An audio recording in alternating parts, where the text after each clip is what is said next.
الحمد لله الذي علم بالأنعام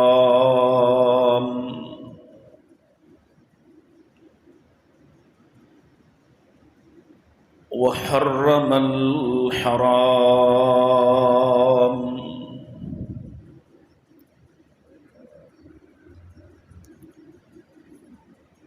الذي خلق كل شيء وخلق الإنسان والأنعام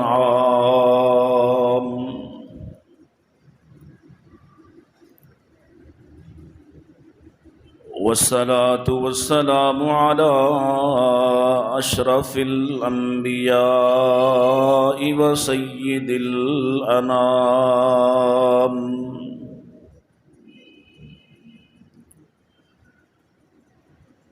وعلى آله العظام وعلى أصحابه الكرام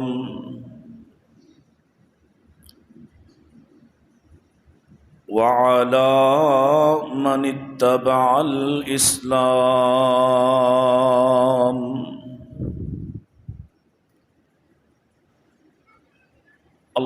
اللهم صل على محمد وعلى آل محمد كما صليت على إبراهيم وعلى آل إبراهيم إنك حميد مجيد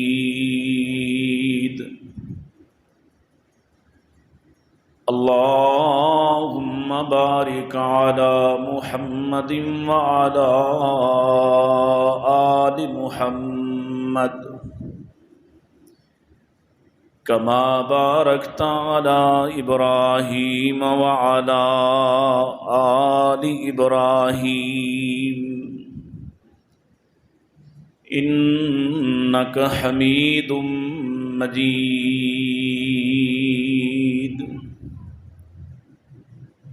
أعوذ بالله السميع العليم من الشيطان الرجيم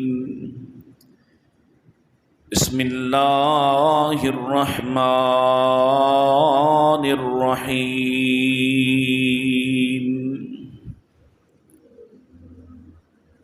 قل إن كان آباؤكم وأبناؤكم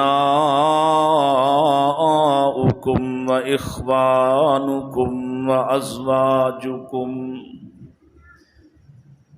وأزواجكم وعشيرتكم وأموال اقترفتموها وتجارة تخشون كسادها ومساكن ترضونها أحب إليكم من الله ورسوله وجهاد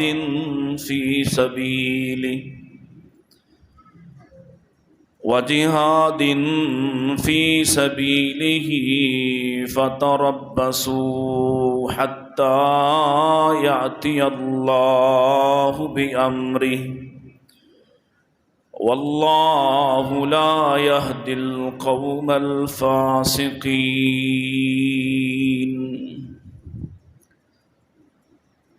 وقال الله تعالى قل إن كنتم تحبون الله فاتبعوني يحببكم الله ويغفر لكم ذنوبكم والله غفور رحيم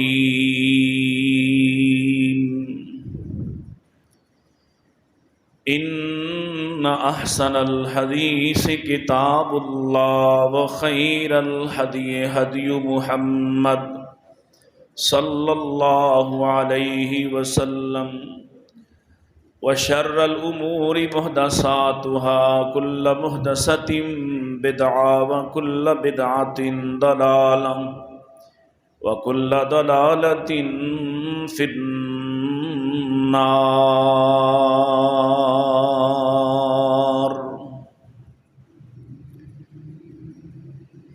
حمد و ثنا،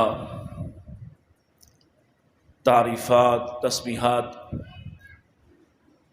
تحلیلات و تکبیرات اللہ سبحانہ و تعالی کے لیے، جس کے بے شمار انگنت لاتعداد احسانات ہیں، جو سراپا احسان ہے، حقیقی محسن ہے، جس نے ہمیں ایک جان سے پیدا فرمایا ہے، ہمیں ہماری ماؤں کے رحموں میں کھلایا ہے، جس کا نظم حکومت انتہائی مضبوط ہے، جس نے آسمان کو پھیلایا ہے، زمین کو وسعتوں والا بنایا ہے، جو آسمان پر یکا یک اپنی رحمت سے بادلوں کی چادروں کو کھینچ لاتا ہے، پھر ان سے پانی کو نچوڑ دیتا ہے، جو مردہ زمین کو جب چاہے زندہ کر دیتا ہے، وہی ہے جس کے قبضہ قدرت میں دل ہیں، وہ جس دل کی طرف ملتفت ہوتا ہے اسے ہدایت سے نواز دیتا ہے۔ اسی سے درخواست ہے، دعا ہے، ہمارے دلوں کو ہر قسم کی ٹیڑھ سے، کجی سے محفوظ فرمائے، اور ہمیں وہ سیدھا اور سچا اور سچا راستہ عطا فرمائے جو اس نے اپنے تک پہنچنے کے لیے منتخب فرمایا ہے۔ درود السلام امام الانبیاء سید الاتقیاء جناب محمد مصطفیٰ صلی اللہ علیہ وآلہ وسلم کے لیے۔ آج کی گفتگو کا، آج کے خطبہ جمعہ کا عنوان، موضوع میرے میزبان، میرے بھائیوں نے میرے لیے منتخب کیا، اللہ اور اس کے رسول سے محبت کیسے کی جا سکتی ہے۔ تو سب سے پہلے تو اس بات کو سمجھنے کی کوشش کیجیے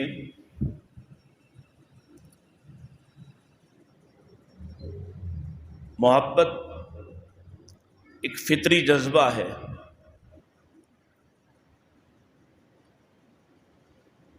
انسان ہو، جانور ہو، اللہ نے یہ سب کو عطا فرمایا ہے، اور یہ اللہ کی رحمت کی بنا پر ہے کہ انسان انسانوں سے، جانور جانوروں سے، انسان دیگر اشیاء سے محبت کرتا ہے۔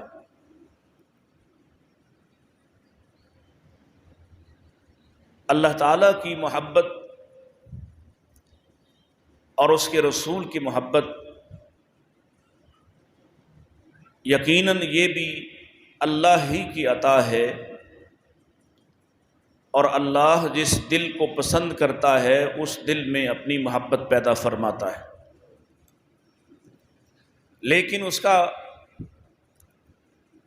کچھ طریقہ کار، کچھ زاویہ، کچھ اسلوب اللہ تعالیٰ نے طے فرما دیا ہے کہ اللہ کی محبت کس شخص کو حاصل ہوگی۔ لامحالہ آپ اپنے محسن سے، آپ اپنے عزیز محبوب سے، یا ایسے افراد، ایسے احباب سے، ایسی اشیاء سے محبت کرتے ہیں جن کی محبت اللہ نے آپ کے دل میں ڈالی، یا وہ شخص یا وہ اشیاء آپ کے لیے فائدہ مند ہیں، یا ان کی رعنائی، رنگینی آپ کو متاثر کرتی ہے کہ آپ ان سے بے ساختہ محبت کرتے ہیں۔ یقیناً محبت کرنے کا کوئی بھی زاویہ لیا جائے اور کوئی بھی طریقہ سامنے رکھا جائے اور کسی بھی اسلوب کو اختیار کیا جائے، اللہ سے حسین و جمیل کائنات میں کوئی دوسرا نہیں ہے۔ وہ مستحق ہے اس بات کا کہ اس سے محبت کی جائے۔ اللہ سے بڑا محسن کوئی نہیں ہے، وہ حقدار ہے کہ اس سے اس بنا پر محبت کی جائے اور اس بنیاد پر بھی اس سے محبت کی جائے کہ وہ خالق ہے، وہ ہمارا معبود ہے، اس یکتا نے ہمیں بغیر کسی ضرورت کے، بغیر کسی حاجت کے بنایا ہے۔ اس جیسا احسان کرنے والا محسن کوئی نہیں۔ دنیا میں ہر شخص آپ پر احسان کرتا ہے تو کچھ نہ کچھ آپ سے تقاضا بھی کرتا ہے، کہیں نہ کہیں آپ سے بدلہ بھی چاہتا ہے، اور کسی کا ظرف اتنا بڑا نہیں ہے کہ وہ آپ پر مسلسل احسان کرے۔ وہ آپ کے رویے اور رد عمل پر طے کرتا ہے کہ کب تک اپنا احسان آپ پر جاری رکھے۔ یہ صرف اللہ ہے جو مسلسل محبت کرتا ہے، جو مسلسل احسان کرتا ہے، اور بدلے میں صرف اپنی شناخت اور اپنا اعتراف چاہتا ہے کہ صرف مجھے پہچان لو، یہ جان لو کہ تمہارا کوئی دوسرا معبود اور خالق نہیں، یہ تسلیم کرو کہ تمہارا کوئی اور محسن نہیں، اور یہ تسلیم کرو کہ سب قوتیں اور طاقتیں صرف اور صرف میرے ہی پاس ہیں۔ یہ اعتراف، مثال سے بات آسان کرنے کی کوشش کرتا ہوں، جیسے نبی کریم علیہ الصلوۃ والسلام نے اس حدیث میں ارشاد فرمایا کہ ایک آدمی اتنے گناہ کرتا ہے، اتنے زیادہ، اور اگر گناہگار کے گناہوں کا پتہ آپ کو چل جائے، آپ کا عزیز ہو، بیٹا ہو، اولاد ہو، رشتہ دار ہو، محلے دار ہو، تو آپ اس کے جرائم سامنے آنے کے بعد اس سے محبت ترک کر دیتے ہیں۔ آپ کے دل میں اس کے لیے تنگی آ جاتی ہے، آپ کی نظروں سے وہ اتر جاتا ہے، چاہے آپ ظاہراً اس کی حمایت بھی کرتے ہوں، لیکن پیدا کرنے والا، مالک و مختار، وہ کیسی محبت کرتا ہے۔ اللہ کے رسول فرماتے ہیں کہ اگر اس کے گناہ لو بلغت ذنوبک عنان السماء، آسمان کی چھت کو جا لگیں، اس قدر زیادہ ہو جائیں کہ زمین کی وسعتوں کو بھر دیں، پھر بھی اگر یہ اللہ کی طرف رجوع کرتا ہوا، انابت سے توبہ کرتا ہوا، ندامت سے اللہ کے سامنے گڑ گڑاتا ہوا آ جائے اور آ کے کہے کہ مجھے معاف کر دیا جائے، تو مالک کائنات نے اپنے پیارے حبیب کے ذریعے سے پیغام رسانی فرمائی، پیغام بھیجا کہ میرے حبیب بتلا دو، اتنے زیادہ گناہ لے کر آنے والا جس سے زمین والوں کو پتہ چل جائے تو نفرت کی انتہا کر دیں، لیکن جب میرے پاس آتا ہے تو میں اپنے ملائے اعلیٰ کو بلاتا ہوں، اپنے قریبی فرشتوں کو بلاتا ہوں اور ان سے کہتا ہوں کہ دیکھو یہ میرا بندہ ہے، اسے احساس ہے کہ اس کا ایک رب ہے، اسے یہ خیال ہے کہ اس کا ایک رب ہے، یہ مجھ سے معافی مانگنے آیا ہے، تو تم گواہ رہنا یہ جتنے گناہ لے کر آیا ہے میں اتنی ہی وسیع مغفرت کے ساتھ اس کا استقبال کرتا ہوں۔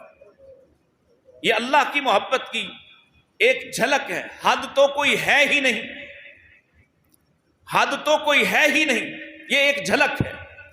اب مومن کو کیا کرنا چاہیے؟ والذین آمنوا اشد حبا للہ، مومن کا کام بھی یہی ہے کہ وہ اللہ سے سب سے زیادہ محبت کرے۔ وہ اللہ سے، یہ ڈھیلے ڈھیلے کام نہیں چلے گا بھائی، یہ گرمی میری وجہ سے نہیں ہے، اللہ سے اشد حبا للہ، سب سے زیادہ محبت اللہ سے کرے۔ اور ایک غلط فہمی کا ازالہ کر لیجئے، سب سے شدید محبت اللہ کا حق ہے، اس کا حق ہے کہ اس کے ساتھ سب سے بڑھ کر محبت کی جائے۔ اور یاد رکھو، بعض لوگ آپ کو یہاں ملتے ہیں، دکھائی دیتے ہیں، جو اللہ سے محبت نہیں کرتے، اللہ سے محبت کا دم نہیں بھرتے، اللہ سے محبت، بلکہ مقابلے میں غیروں سے محبت کرتے ہیں، حتیٰ کہ اگر کسی شخص کے دل میں اللہ کی عظمت جاگزی نہیں ہے اور کسی شخص کے دل میں اللہ کی محبت نہیں ہے، وہ رسول اللہ سے محبت کا دعویٰ کرتا ہے تو باطل ہے، جھوٹا دعویٰ ہے، یہ شخص کذاب ہے، اس لیے کہ جس شخص کے دل میں رسول اللہ کی محبت ہو وہ اللہ سے شدید محبت کرنے والا ہوتا ہے، کیونکہ رسول اللہ صلی اللہ علیہ وسلم تو آئے ہی اس مقصد کے لیے کہ آپ لوگوں کو اللہ کے قریب کر دیں، آپ لوگوں کو اللہ کی غلامی میں لے آئیں۔ اور غلامی کون سی؟ جو اختیاری غلامی ہے، اختیاری غلامی، مالک ہونے کے باوجود وہ کہتا ہے کہ اختیار کے ساتھ، رغبت کے ساتھ، ترغیب کے ساتھ میرا غلام بننے پر راضی ہو، مجبور کر کے نہیں لاتا، حالانکہ اس کا حق ہے کہ وہ مجبور بھی کر سکتا تھا، اس کے باوجود وہ رغبت دلاتا ہے کہ مجھ سے محبت کرو۔ اور پھر اس کی محبت کتنی خیر والی ہے کہ اگر صرف دو لوگ آپس میں محبت کر لیں، دو لوگ اس کی بنیاد پر، اس کی محبت کی بنیاد پر، تو آپ نے وہ احادیث سنی ہوں گی کہ اللہ کی محبت کی بنا پر آپس میں محبت کرنے والے اتنے محترم ہیں کہ کل قیامت کا دن ہوگا، اور قیامت سے پہلے یہاں دنیا میں دیکھیں کہ ایک شخص اپنے بھائی سے ملنے جاتا ہے، ایک شخص اپنے دوست سے ملنے جاتا ہے، اور سوائے جانے کے مقصد میں بڑا مقصد کیا ہے؟ وہ اللہ کے لیے اس سے محبت کرتا ہے، اور کوئی حاجت اور ضرورت اس کو وہاں نہیں لے کر جاتی۔ تو اللہ کی محبت کے فائدے کیا ہیں؟ اللہ کی قسم ہے، یہ حدیث سن کے انسان کا دل کتنا بڑا اور فراخ ہو جاتا ہے۔ فرمایا یہ اس کی طرف جا رہا ہوتا ہے، اور اس کے جانے میں اور اس کے ملنے میں ہم ان دونوں کی غلطیوں اور گناہوں کو معاف کر دیتے ہیں کہ جو اللہ کی وجہ سے محبت کرتے ہیں یہ گناہگار نہیں رہ سکتے۔ اور اگر ان دونوں کی محبت کسی لالچ پر قائم نہ ہو، کسی مفاد پر وابستہ نہ ہو، اور یہ دونوں اللہ کی وجہ سے محبت کرتے کرتے آخرت میں چلے جائیں، تو فرمایا کل قیامت کا دن ہوگا، وہاں کوئی سایہ نہیں ہوگا، وہاں کوئی ہمدرد نہیں ملے گا، وہاں کوئی راحت اور نعمت نہیں ملے گی، مشکل موسم ہوگا، خوفناک حالت ہوگی۔ وقت کم ہے، وگرنہ میں آپ کو وہاں کی حالت سنا دیتا کہ لوگ ہی کیا، انبیاء اور اتقیاء بھی وہاں اللہ سے ڈر رہے ہوں گے، اور اس قدر پریشانی کے عالم میں ہوں گے کہ یہ فزع اکبر کا دن ہے، سب سے بڑی گھبراہٹ کا دن ہے۔ اس دن اگر کوئی چین میں ہے، کوئی راحت میں ہے، تو وہ صرف وہ لوگ ہیں جو اللہ کے سائے میں یا اللہ کے عرش کے سائے تلے ہوں گے، اور ان میں سے دو لوگ وہ ہیں جو آپس میں صرف اللہ کی وجہ سے محبت کرتے تھے، اور کوئی سبب نہیں تھا ان کے محبت کرنے کا، اللہ کی محبت۔ اور یہ اتنا بڑا خاصہ ہے، اتنی بڑی ترجیح ہے، اور اتنا بڑا موضوع ہے کہ تمام انبیاء، یہ جو توحید ہے یہ اللہ کی محبت کے بغیر قائم ہو سکتی ہے؟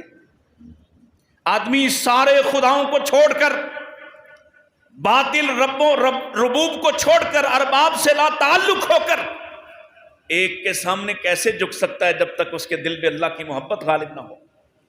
اور اگر وہ جھکتا ہے اور اس کے دل میں غیروں کی محبت بھی موجود ہے تو سن لیجئے یہ شخص اپنے دعوی محبت میں جھوٹا ہے کہ جو اللہ کے سامنے جھک تو رہا ہے اسی طریقے سے جھک رہا ہے جس طریقے سے اس کو سکھایا گیا، نمازیں پڑھ رہا ہے، روزے رکھ رہا ہے، دیگر نیکی کے کام اور اعمال انجام دے رہا ہے، لیکن اللہ کو بنیاد نہیں بناتا، اللہ کی محبت کو بنیاد نہیں بناتا۔ اللہ کی قسم اٹھا کر کہتا ہوں اور شریعت کے علم کی روشنی میں کہتا ہوں، اس کی عبادات سے کوئی لینا دینا نہیں ہوگا، کوئی واسطہ نہیں ہوگا، ظاہر سے اس کا تعلق ہی نہیں ہے۔ بتائیے بھلا نمازوں کا تعلق ظاہر سے ہے؟ عبادت کا تعلق ظاہر سے ہے؟ عقیدے کا تعلق ظاہر سے ہے؟ یہ ایک ایک عمل اللہ کے لیے کرتا ہے، اللہ کے لیے۔ اللہ نے اپنے کلام کو شروع کیا، قرآن مجید کو نازل کیا، اس کو ایک کتابی شکل میں جمع کروایا، اور جب کتابی شکل میں جمع ہوا تو قرآن کی سب سے پہلی بات اور پہلا جملہ کیا ہے جی؟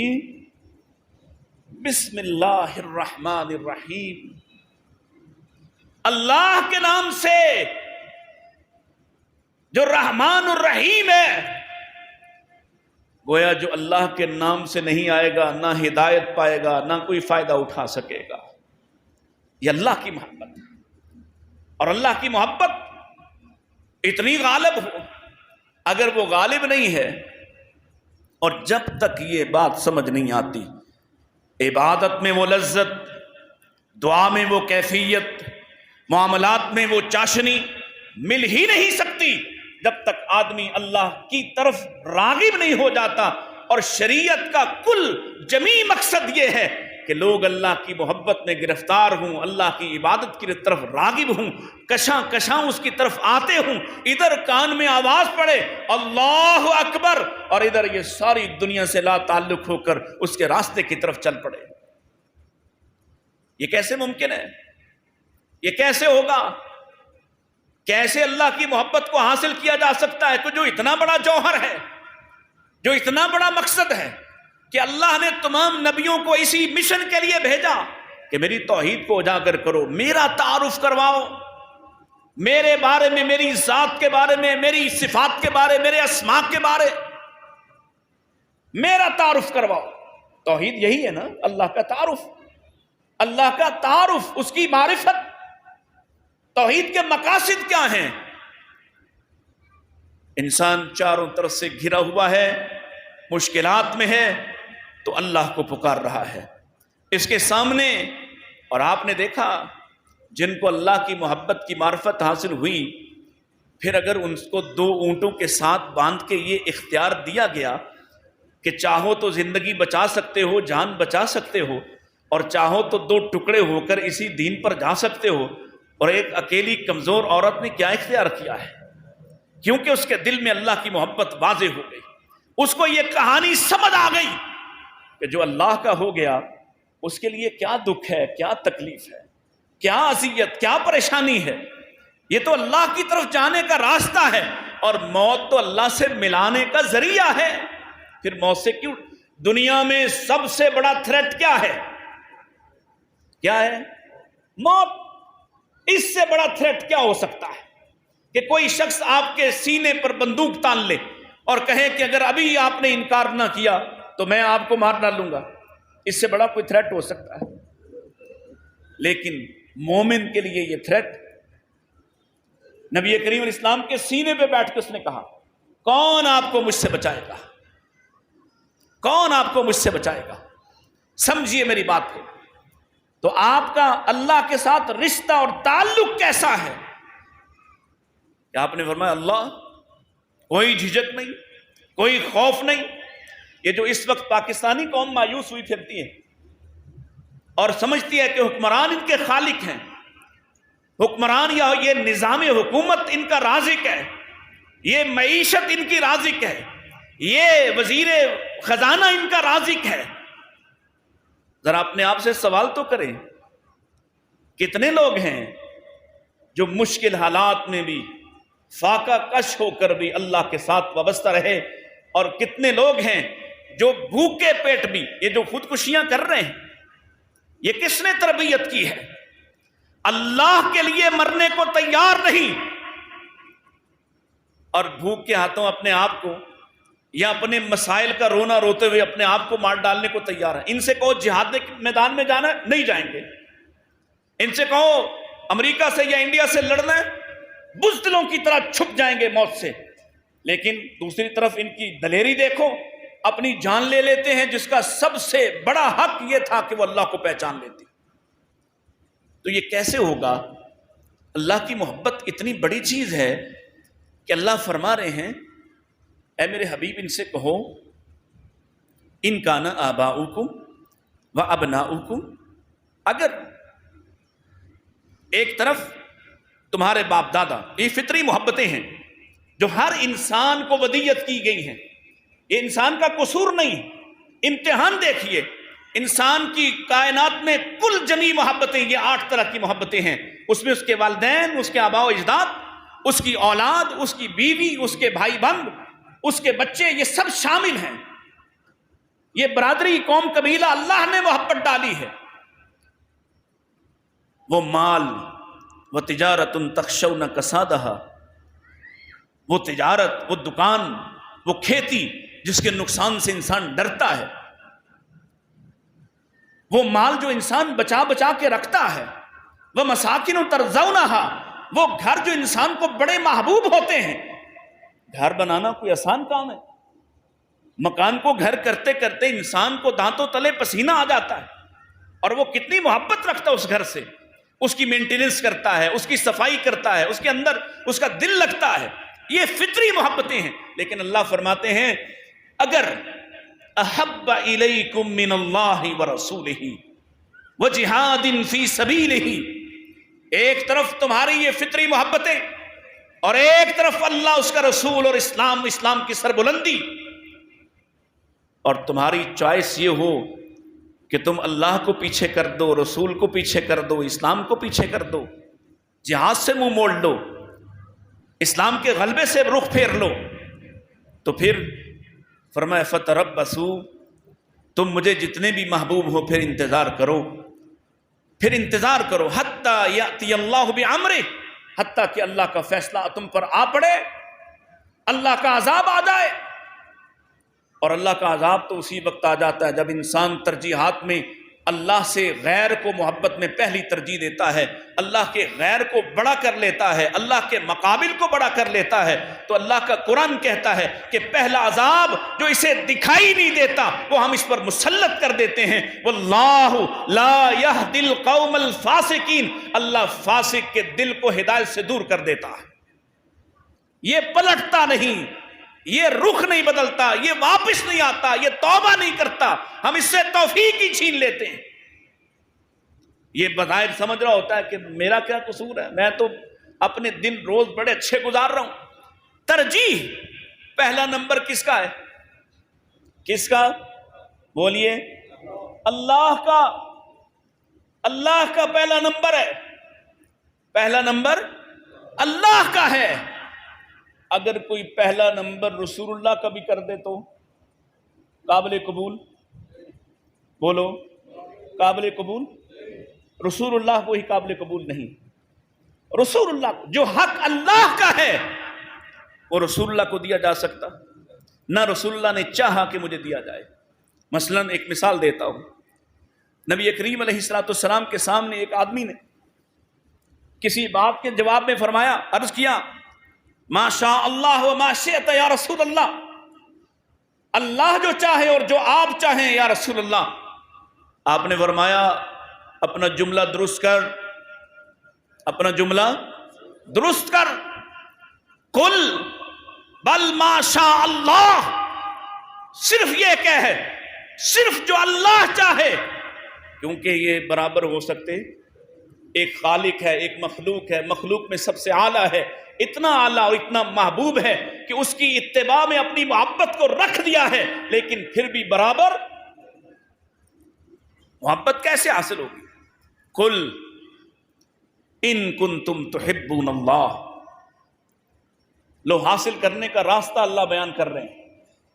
اللہ کی محبت کو پانا چاہتے ہو، اللہ کی محبت سے اپنے دلوں کو بھرنا چاہتے ہو، اور یقین کرو جب انسان کے دل میں اللہ کی محبت بھر جاتی ہے، اس کا دل اللہ کی محبت سے لبریز ہوتا ہے، نہ اس کے دل میں کسی کا خوف اٹکتا ہے، نہ کوئی لالچ باقی رہ جاتا ہے، نہ کوئی ظلم باقی رہتا ہے. اس کا وجود ایسا خیرخواہ وجود ہوتا ہے، یہ جیے تو لوگوں کے لیے جیتا ہے، خیرخواہی والا ہوتا ہے.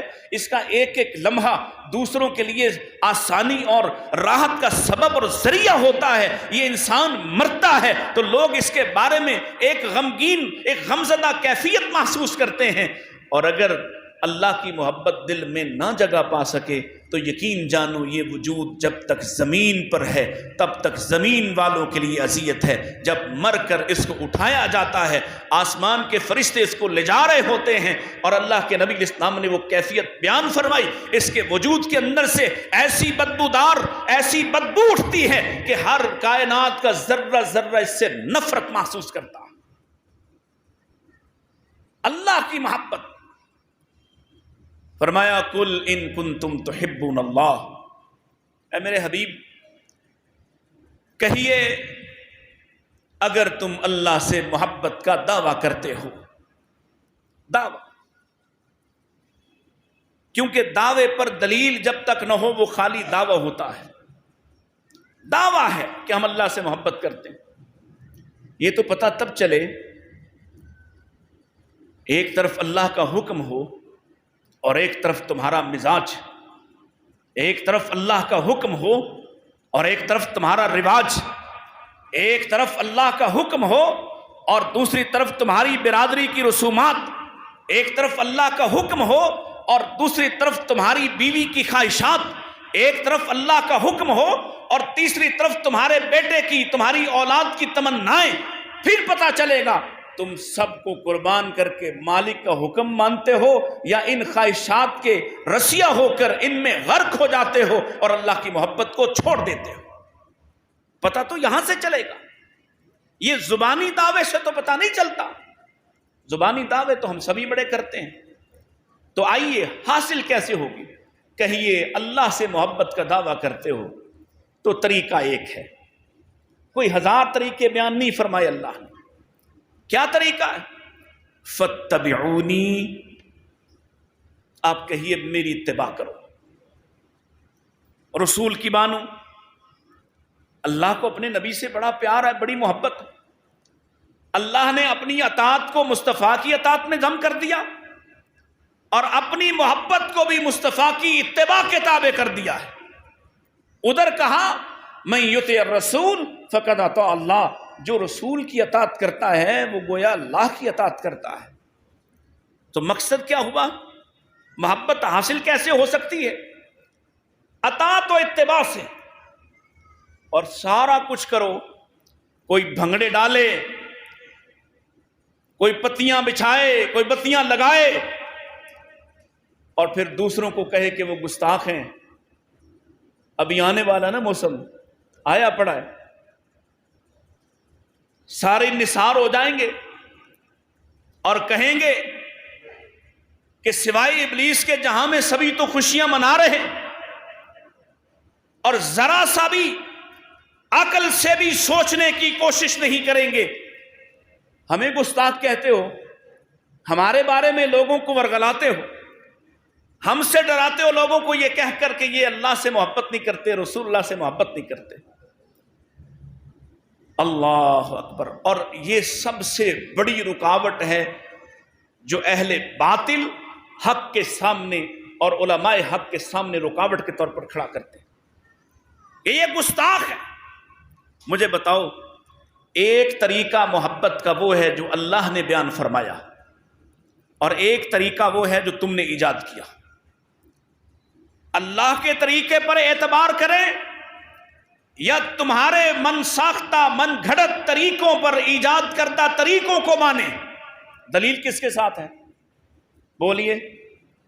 ایک طرف اللہ کا پسندیدہ راستہ، بیان کردہ راستہ، اس قدر بیان کردہ اتباع سے ملے گے نا محبت.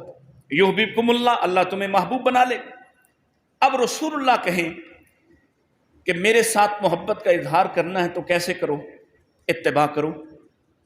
اتباع، وہ تمہارے مسلک کے خلاف میری بات آئے تب بھی مانو، تمہارے امام کے قول کے خلاف میری بات آ جائے تب بھی مانو، تمہارے رواج کے خلاف ہو تب بھی مانو. ہر بات میں مجھے بڑا کر لو، میری اتباع کرو، میری مانو، میرے پیچھے چلو. اگر تم اپنی کوئی خواہش رکھتے بھی ہو اور میرا پیغام آ جائے تو تم سر تسلیم خم کر دو. یہ ہے محبت. یہ بیان کرتا ہے اللہ کے رسول کی. اور جو اس کو مانے وہ گستاخ. اور جو محبت تم نے بنائی، یہ جھنڈیاں، یہ کمکمے، یہ روشنیاں، یہ کھانے، یہ حلوے مانڈے، یہ تم نے بنائے. تمہاری محبت کے طریقوں کو نہ مانے تو گستاخ، اور تم اللہ کی محبت کے طریقوں کو اور اللہ کے بیان کردہ شریعت کے طریقوں کو چھوڑو تو تم بڑے ہی متبع. یہ عجیب بات. یہ ایسے ہی ہے جیسے دوسری پارٹی نے کہا اہل بیت سے محبت ہے تو غم منا. ماتم کر، کالا لباس پہن کر منہ پہ مار، چہرہ سجا لے، چھریاں مارتا پھر۔ نہ مانو یہ طریقہ، نہ مانو جو شریعت میں نہیں، اور جواب دو، دلیل دو کہ جس کو مانا ہے وہ کہتا ہے۔ وہ یہ دعوت دے کر گیا، وہ شخص جو چہرے پر مارتا ہے، جو کپڑے پھاڑتا ہے، وہ دعوی الجاہلیہ، جاہلیت کی طرح کا رونا روتا ہے، آہو بکا کرتا ہے۔ لیس منا، نبی کہہ گئے اس کا میرے ساتھ کوئی تعلق نہیں۔ اگر حسین سے محبت کرنا ہے، اہل بیت سے محبت کرنا ہے تو اسی طریقے پر کرنا ہے جس پر مصطفیٰ کر گئے، جس پر صحابہ کر گئے۔ وہ کہتا ہے تم گستاخ اہل بیت کو نہیں مانتے، دوسرا طبقہ اٹھتا ہے وہ کہتا ہے رسول اللہ کے گستاخ۔ کیوں بھائی، کیوں؟ تم نماز اپنے طریقے سے پڑھو تو تم گستاخ نہیں، ہم رسول اللہ کے طریقے پر پڑھیں تو گستاخ۔ تم اپنی مرضی کے عقائد، اپنی مرضی کے ٹانکے لگاؤ تو گستاخ نہیں، اور ہم گستاخ جنہوں نے وہی تھاما جو رسول اللہ دے کر گئے۔ بنیاد یہ ہے۔ اور جہاں کہیں میں ایک مثال عرض کرتا ہوں، سیدنا عمر رضی اللہ تعالیٰ عنہ مثال ہے ماننے کے اعتبار سے، کیونکہ محبت اس کی مانی جائے گی جو اتباع کرتا ہے، اور جو اتباع نہیں کرتا اس کا دعویٰ باطل ہے۔ وہ چاہے جتنے مرضی نعرے لگائے، جیسے مرضی رنگ پہنے، جیسی مرضی جھنڈیاں لگائے، جتنا مرضی الٹا لٹک جائے، کسی کنویں میں 12 سال کسی دھاگے سے جڑا رہے، کسی سمندر میں غرق ہوا 12 سال نکل آئے، کبھی اس کی محبت کو تسلیم نہیں کیا جائے گا جب تک اس طریقے پر محبت نہ کرے جس طریقے پر مصطفیٰ نے سکھائی ہے۔ وہ طریقہ کیا ہے؟ اتباع، سر تسلیم خم۔ نبی کی بات آ جائے تو سب کے سب جھک جائیں، لہجے بدل جائیں، انداز تبدیل ہو جائیں، الفاظ بدل جائیں، اختیار ختم ہو جائیں۔ ایک مثال ہے، سنیے۔ سیدنا عمر رضی اللہ تعالی عنہ، انہوں نے ایک خط لکھا، ایک سرکاری لیٹر فرمان جاری کیا کہ آج کے بعد ہاتھ کی دیت، ہاتھ کی انگلیوں، ان کی دیت، اگر کوئی نقصان پہنچاتا ہے ہاتھ کو تو کتنی دی؟ ایک ہاتھ کی دیت 50 اونٹ، اگر اس انگوٹھے کو نقصان پہنچائے تو 15 اونٹ، اس انگلی کو پہنچائے تو 10 اونٹ، اس کو پہنچائے تو 10 اونٹ، تیسری کو پہنچائے تو 9 اور آخری کو 6 اونٹ۔ یہ ترتیب لکھ کر ایک فرمان جاری کر دیا، اور مختلف عدالتوں میں پڑھا جا رہا ہے۔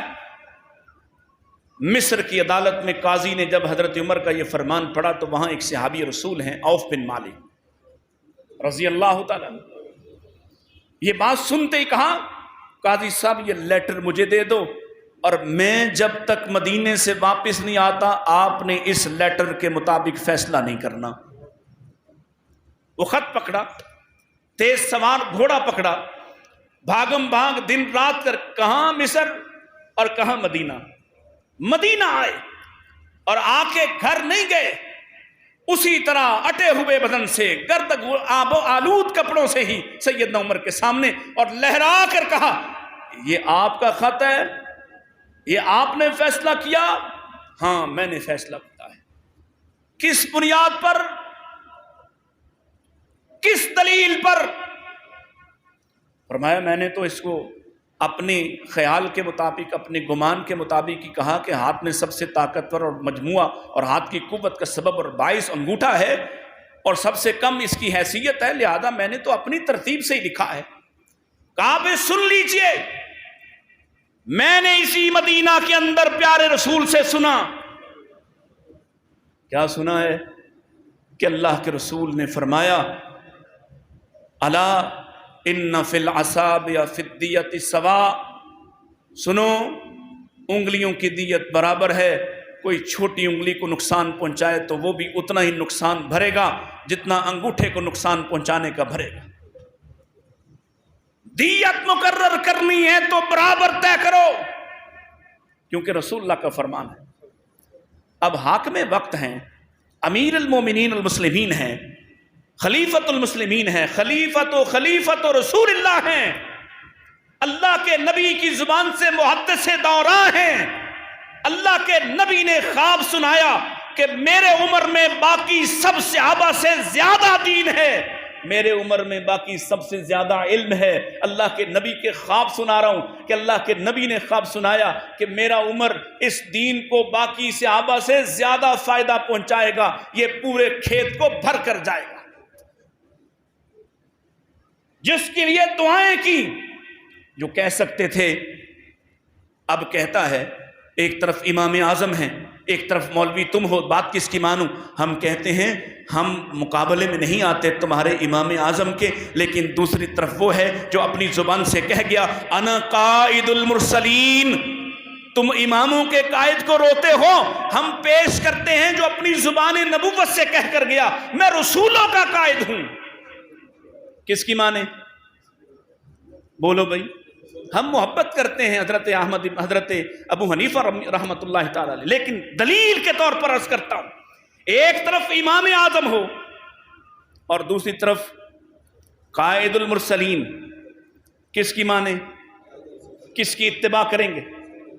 ارے وہ تو خود اپنے بارے کہہ گئے لو کان موسیٰ حیا، اگر موسیٰ بھی زندہ ہو کر آ جاتے لاتبعتمونی، انہیں بھی میری اتباع کرنا پڑتی۔ موسیٰ آ جائیں نا، موسیٰ جو نبی تھے، شریعت والے تھے، صاحب کتاب تھے، کلیم اللہ تھے، اگر وہ آج میرے دور میں آ جائیں تو انہیں بھی میرا ہی کلمہ پڑھنا پڑے، انہیں بھی میرے ہی پیچھے چلنا پڑے۔ سیدنا عمر نے یہ دلیل جانتے ہیں، حدیث سنی تو کہا کاتب کو بلاؤ اور کہا لکھو، پہلے وہ فیصلہ لکھو جو میں نے لکھا، پھر اس کے بعد عوف بن مالک کا نام لکھ کر پیارے رسول کا یہ فرمان لکھو کہ ہاتھ کی انگلیوں میں دیت بدلہ برابر ہے، اور تیسرا جملہ یہ میرے اس دعوے کی دلیل ہے کہ جب آپ رسول اللہ سے محبت غیر مشروط اطاعت کرتے ہیں تو اللہ کی محبت کو حاصل کر لیتے ہیں۔ جب آپ اللہ کے رسول کی غیر مشروط اطاعت کرتے ہیں، مرضی کی اطاعت نہیں، جو میرے مسلک میں آئے وہ مان لوں، جو میرے مسلک کے خلاف وہ نہ مانوں، جو میرے مزاج میں آئے مان لوں، مزاج کے خلاف نہ مانوں، جو میرے رواج کے مطابق مان لوں، رواج کے خلاف نہ مانوں، نہیں، غیر مشروط اطاعت، غیر مشروط۔ سیدنا عمر نے تیسرا جملہ کہا لکھو ردو قول عمر ونفذوا قول رسول اللہ، پوری ریاست میں یہ خط عام کر دو کہ اللہ کے رسول کے قول کو نافذ کرو، عمر کے قول کو رد کر دو۔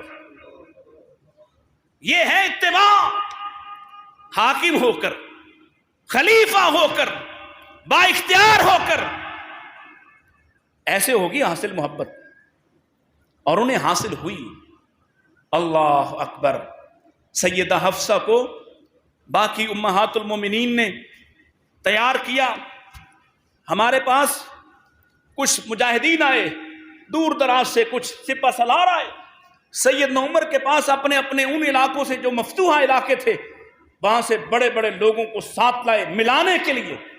اب دیکھا خلیفہ پھٹے سے لباس میں ہیں، ٹانکے لگے ہوئے ہیں، جگہ جگہ جوڑ پڑے ہوئے ہیں، خلیفہ کا لباس ویسا نہیں ہے جیسا انہوں نے سوچا، تو کس سے کہیں؟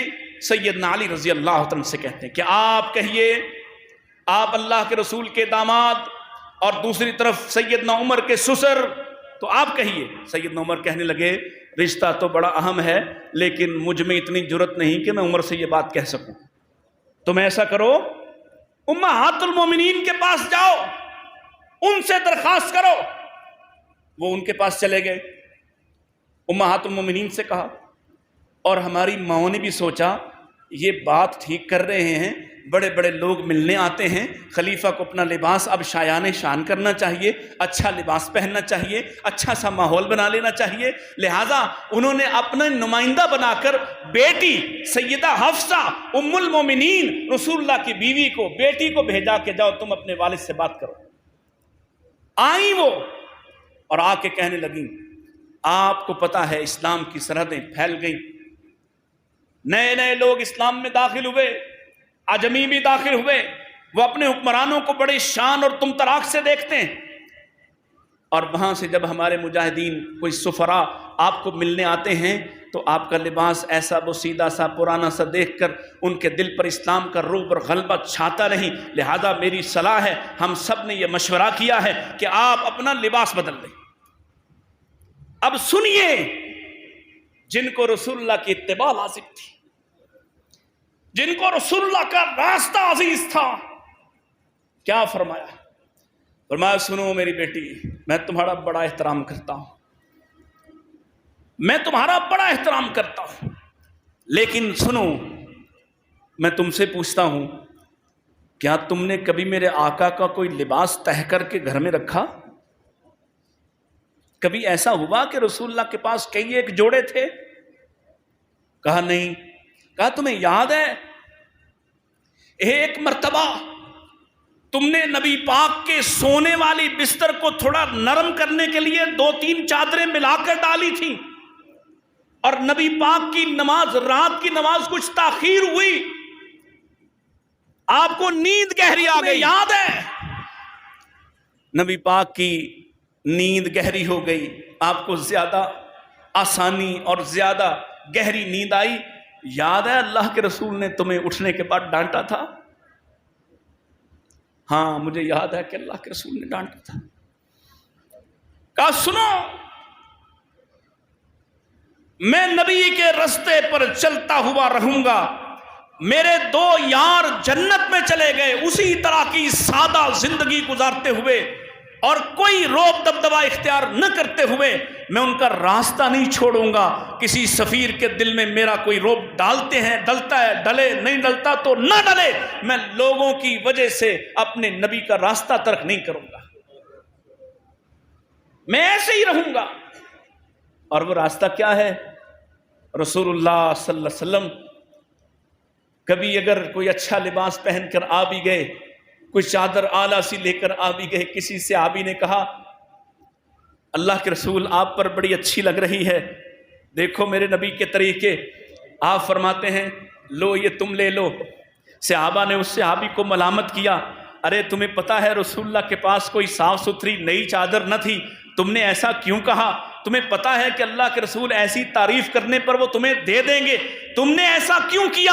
اور صحابی کبھی سنو کیا کہنے ہیں، کہتا ہے اس لیے کہا تھا آقا کے وجود کے ساتھ لگی، آقا کے وجود کے ساتھ لگی ہے، مجھے مل جائے اپنے گھر والوں کو دوں گا کہ کل اسی کفن میں مجھے رخصت کر دینا. محبت، رسول اللہ کی محبت، آپ کی اتباع، یہ ساری دنیا تمہیں گستاخ کہتی رہے کوئی فرق نہیں پڑتا، کیونکہ لوگوں کے کہنے پر تم گستاخ نہیں ہوگے، لوگوں کے کہنے پر تمہاری محبت قبول نہیں کی جائے گی. اس کا ضابطہ تو اللہ نے دے دیا ہے، فاتبعونی، میری اتباع کرو. اور جنہوں نے اتباع کی جانتے ہیں ان کے لیے رسول اللہ کے جذبات کیا کیا تھے. وقت نہیں ہے، کبھی پھر زندہ رہے اور ملاقات ممکن ہوئی تو آپ سے عرض کروں، ایک مثال عرض کرتا ہوں. غزوہ تبوک میں آپ روانہ ہو چکے، جا چکے، اور ایک صحابی ابو خیثمہ، اس کی 2 بیویاں ہیں، بڑے شاندار حالات ہیں، باغات ہیں.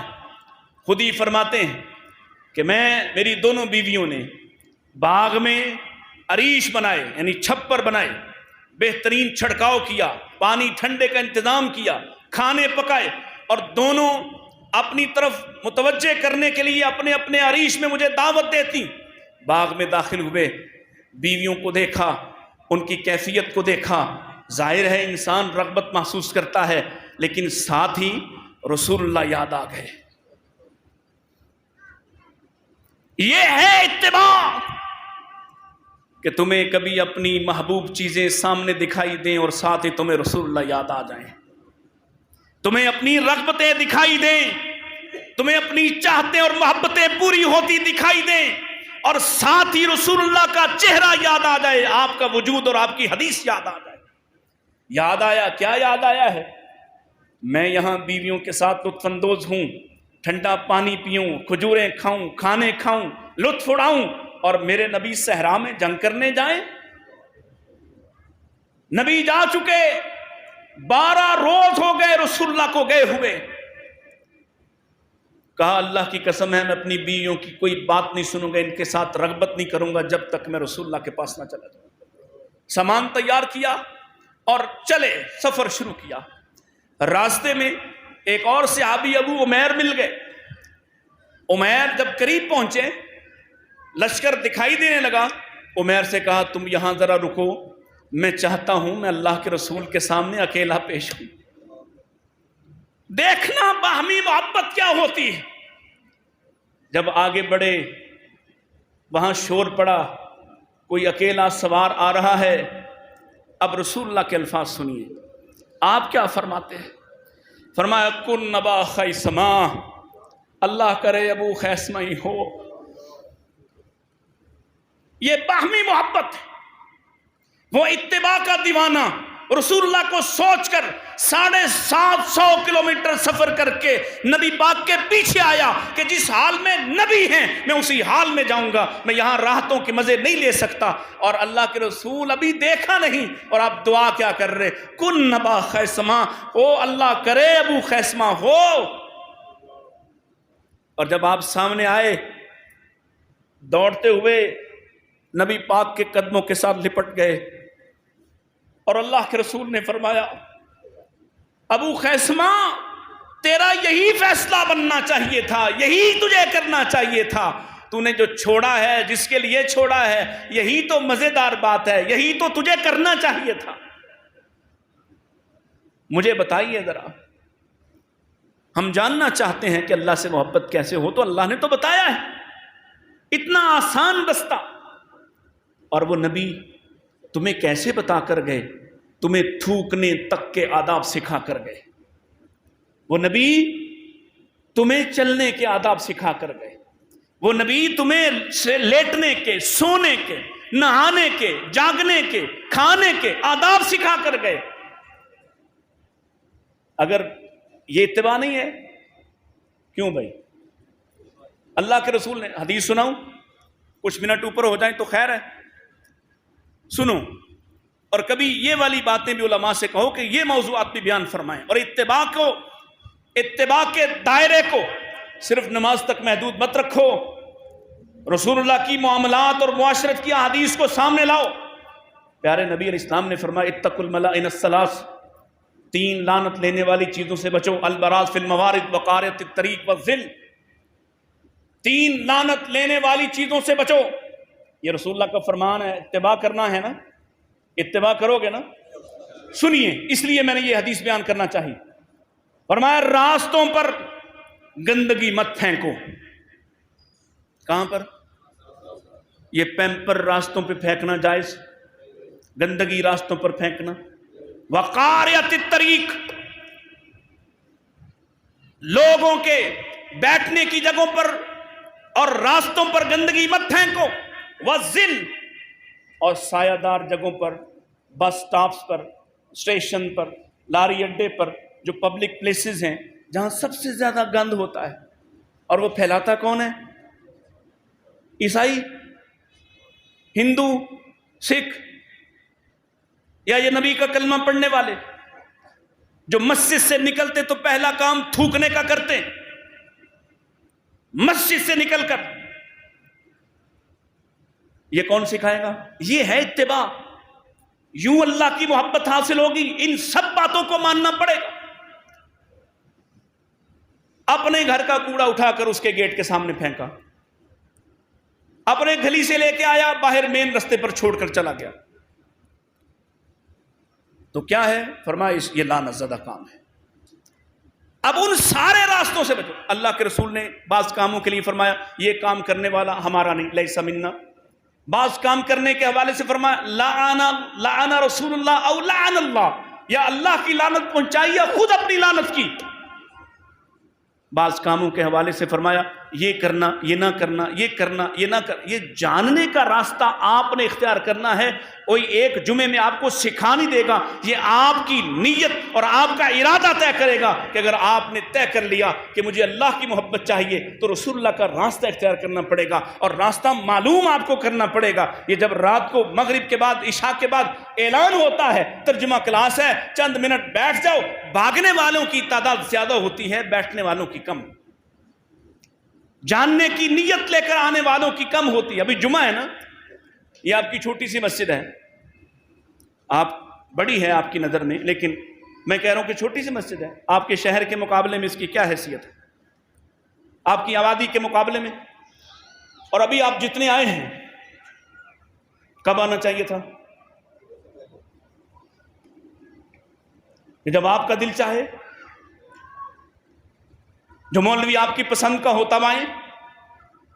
یہ سب باتیں جانو، اتباع کا رستہ سمجھو، کیونکہ اسی کے ساتھ تمہاری نجات جڑی، اسی کے تمہاری ساتھ فلاح جڑی، اسی کے ساتھ اللہ کی محبت جڑی ہے۔ اگر اللہ کے رسول کی اتباع نہ کی، اللہ اکبر، وہ کیا عنایت علی خان نے کہا ہے، میں تیرے سور و بدر کے باب سے ورق الٹ کے گزر گیا، مجھے صرف تیری حکایتوں کی روایتوں نے مزہ دیا۔ ہم سنتے ہیں اور سن کر چسکا پورا کرنے کے بعد چلے جاتے ہیں۔ ہم سنتے ہیں، ہم نے رسول اللہ کے راستے سے اخذ نہیں کیا۔ ورنہ مجھے بتائیں نا ذرا، اپنی مرضی کا لباس کیسے، اپنی مرضی کا چہرہ کیسے، اپنی مرضی کا گھر کیسے، اپنی مرضی کے طریقے کیسے، اپنی مرضی، اور اپنی مرضی کیا ہوتی ہے؟ کلمہ پڑھنے والا تو سرنڈر کرتا ہے اپنی مرضی کو۔ جب وہ یہ کہتا ہے اشہد ان لا الہ الا اللہ واشہد ان محمدًا عبدہ ورسولہ، تو گویا گواہی دیتا، حلف لیتا ہے کہ آج کے بعد میں نہیں، جو میرا مالک چاہے گا اور جو راستہ رسول اللہ دیں گے اس راستے پر چلوں۔ اس کے بعد یہ ذات، برادری، قوم، قبیلے، رسم رواج، طریقے، یہ سب کیا ہے؟ اللہ کی محبت چاہتے ہیں، ایک ہی راستہ ہے، ایک ہی طریقہ ہے۔ کہیں قبر میں نہیں لیٹنا پڑے گا، کہیں ویرانے میں، جنگلوں میں جا کر کہیں کوئی بن باس کاٹنا نہیں پڑے گا، کہیں صوفیزم کے لیے کسی ہڈیوں کو گلے میں نہیں ڈالنا پڑے گا، کسی کو لوہا گلے میں ڈال کر بھاگنا اور ڈھول بجانا نہیں پڑے گا۔ آسان راستہ ہے، فاتبعونی، میرا راستہ اختیار کرو۔ اور آپ کیا، اور اتنا اس قدر اس پر مطمئن رہنا ہے۔ آخری حدیث سنا دیتا ہوں اور بات ختم کرتا ہوں کہ نبی علیہ الصلوۃ والسلام کا قول، آپ کا فرمان، آپ کی حیثیت کیا ہے۔ اگر کوئی شخص آ کے یہ کہا نا، انہوں نے، تین نوجوانوں نے، نبی پاک کے حالات، گھر کے معاملات، رات کی عبادت، اس کو جاننا چاہ رہے، اور ماں جی نے فرمایا اللہ کے رسول جاگتے بھی ہیں، سوتے بھی ہیں، روزہ بھی رکھتے ہیں، بیویوں کے پاس بھی آتے ہیں۔ ایک نے کہا میں شادی نہیں کروں گا، وہ تو رسول اللہ ہیں، وہ تو نبی ہیں، میں شادی نہیں کروں گا تاکہ کوئی مصروفیت ہی نہ ہو، اللہ کے ساتھ اللہ اللہ کروں، اپنی مرضی کا راستہ چلے گا۔ دوسرے نے کہا آج کے بعد روزہ نہیں چھوڑوں گا، روز روزہ رکھوں گا۔ تیسرے نے کہا میں رات بھر جاگا کروں گا، آج کے بعد سونا حرام۔ نبی پاک کو پتہ چلا تو آپ نے خود پر ارشاد فرمایا، بات تین کی تھی، تینوں کے نام بھی آپ کو بتائے گئے، لیکن میرے نبی کے طریقے دیکھو، اللہ کے رسول نے ان تینوں کا نام نہیں ذکر کیا، ان کو بدنام نہیں ہونے دیا کہ انہوں نے یہ بات کہی، ان کا نام بھی ظاہر نہیں ہونے دیا، لیکن مسئلہ سب کو سمجھایا، پورے مدینے کو کہا بلال بلاؤ سب کو، سب آئے، اور آپ نے فرمایا سنو، تم میں سے بعض لوگ ایسا ایسا کہتے ہیں، میں تم سب سے زیادہ اللہ سے ڈرنے والا بھی ہوں اور اللہ کا خوف بھی رکھنے والا ہوں، مجھ سے آگے مت بڑھو، میرا راستہ چھوڑ کر کوئی اور راستہ مت اختیار کرو۔ اور دوسرے صحابی حضرت عبداللہ بن رواحہ، نبی کریم علیہ السلام فجر کی نماز ہے اور آپ نے عبداللہ کو بلا کے کہا جاؤ، چلے جاؤ، فلاں جگہ پہ تمہارے لیے لشکر جمع ہو رہا ہے، اس کی قیادت کرو، فلاں علاقے میں جہاد کرنا ہے، اپنی مہم کو لو۔ تم روانہ ہو جاؤ۔ حضرت عبداللہ گھر آئے، بڑے محبوب صحابی ہیں رسول اللہ کے، بڑے چہیتے صحابی ہیں رسول اللہ کے، اور یہ غزوہ موتا میں بعد میں شہید ہو گئے، بڑے محبوب بدری صحابی۔ اللہ کے رسول نے کہا جاؤ چلے جاؤ۔ جمعے کا دن ہے، عبداللہ گھر جا کے تیاری کر رہے ہیں، تو انہیں ذہن میں آیا، خیال آیا آج تو جمعہ ہے، آج تو اور کوئی دو چار ایسے بھی ہو سکتے ہیں نا جنہوں نے آج سنا کہ اچھا مطیع اللہ یہاں آ رہا ہے، تو ہو سکتا ہے ان کے دل میں یہ محبت ہو اور وہ کہیں کہ اچھا یار آج اس کو سن ہی لیتے ہیں، کہیں اور جمعہ پڑھتے تھے تو یہاں آ گئے۔ تو جو رسول اللہ کو سنتے تھے، جو رسول اللہ کے پیچھے نمازیں پڑھتے تھے، ان کا عالم کیا ہو؟ دل میں خیال آیا جمعہ ہے، میں نے قیادت ہی کرنی ہے، لوگوں کے جمع ہونے کے لیے وقت لگے گا، لوگ آ ہی جائیں گے، میرے پاس سواری تیز ہے، میں ان سے جا ملوں گا۔ ہو سکتا ہے جہاد پر جا رہا ہوں، کوئی بنکر میں لڑنا تھوڑی ہے، کوئی میزائل تھوڑے مارنے، تلوار کے ساتھ لڑنا ہے، تیر کے ساتھ لڑنا ہے، بھالے کے ساتھ لڑنا ہے، آمنے سامنے کی جنگ ہے، ہو سکتا ہے واپس ہی نہ آ سکوں، ہو سکتا ہے یہ جنگ آخری جنگ ہو۔ تو اگر آخری جنگ ہے، شہادت مل سکتی ہے، اور اللہ سے دعا بھی یہی کہ شہادت ملے، تو کیوں نہ جاتے جاتے نبی پاک کے پیچھے ایک جمعہ تو پڑھ جاؤں۔ کتنی اچھی نیت ہے، مسجد نبوی کی ایک نماز۔ بھئی بیٹھ جاؤ، یہ جو لوگ کھڑے ہیں نا، کھڑے نہیں ہونا چاہیے، آ کے جہاں جگہ ملے بیٹھ جانا چاہیے۔ مسجد نبوی کی ایک نماز کتنی نمازوں کے برابر ہے؟ 1000 اور رسول اللہ کے پیچھے اس کی کیا لذت، اور خطبہ جمعہ ارشاد فرمانا ہو رسول اللہ نے، واعظ و نصیحت کرنا ہو اللہ کے نبی علیہ السلام نے، اللہ اکبر۔ خواہش بڑی اچھی، جمعہ پڑھا، اب نبی پاک جب خطیب اوپر ہوتا ہے تو وہ دیکھ رہا ہوتا ہے نا چہروں کو، نبی پاک نے دیکھ لیا عبداللہ تو یہی ہے، جمعے کے بعد بلایا، پوچھا تم گئے کیوں نہیں؟ تمہیں تو کہا تھا فلاں جگہ پر اپنے لشکر سے جا ملو۔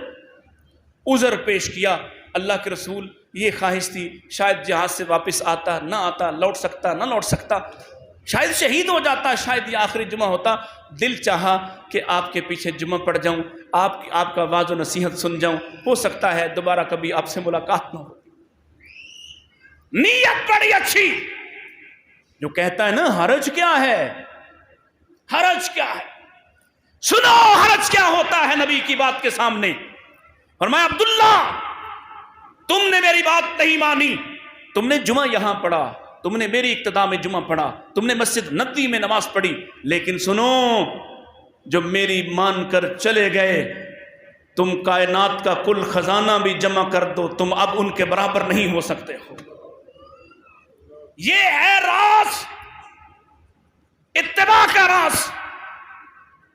ڈٹ کے کھڑے ہو جاؤ، نبی پاک کی سنت آئے، آپ کی حدیث، آپ کا قول، آپ کا فرمان، آپ کا طریقہ سامنے آئے، اور وہ طریقہ صرف نماز میں نہیں، آپ کے چلنے کھانے پینے اٹھنے میں۔ اللہ کے نبی علیہ السلام، ایک بچہ میرے پاس آیا کالج کا، مجھے کہتا اللہ کے رسول سوتے کیسے تھے؟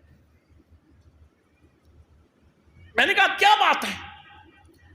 کہنے لگا مجھے خواب آ رہا ہے بار بار کہ تم اللہ کے رسول کے طریقے کے خلاف سوتے ہو۔ میں نے کہا تم کیسے سوتے ہو؟ کہتا سر میں جب تک الٹا نہ ہو جو مجھے نیند نہیں آتی۔ میں نے پھر اس کو نبی پاک کا طریقہ بتایا، چند دن بعد ملا اور کہنے لگا اللہ کے رسول صلی اللہ علیہ وسلم کی سنت کو اختیار کیا ہے، ایسی سکون کی نیند آتی ہے کہ اتنی کبھی آئی ہی نہیں ہے۔ ایک ایک بات میں اللہ کے رسول چلتے بیٹھتے اٹھتے کھاتے پیتے کیسے تھے، آپ معاملات کیسے کرتے تھے، لوگوں کے ساتھ کس طرح سے پیش آتے تھے، یہ جاننا میری ذمہ داری ہے بطور امتی کے، میرا فرض ہے۔ یہ مولوی کا کام نہیں ہے کہ وہ تمہیں پکڑ پکڑ کے کہے کہ رسول اللہ کی سنت کو اختیار کرو۔ تم نے کلمہ پڑھا ہے اور اللہ کی محبت کے ذریعے سے اللہ تک جانا چاہتے ہو، ملاقات کرنا چاہتے ہو، ایک ہی راستہ ہے، فاتبعونی فاتبعونی فاتبعونی وآخر دعوانا ان الحمد للہ رب العالمین۔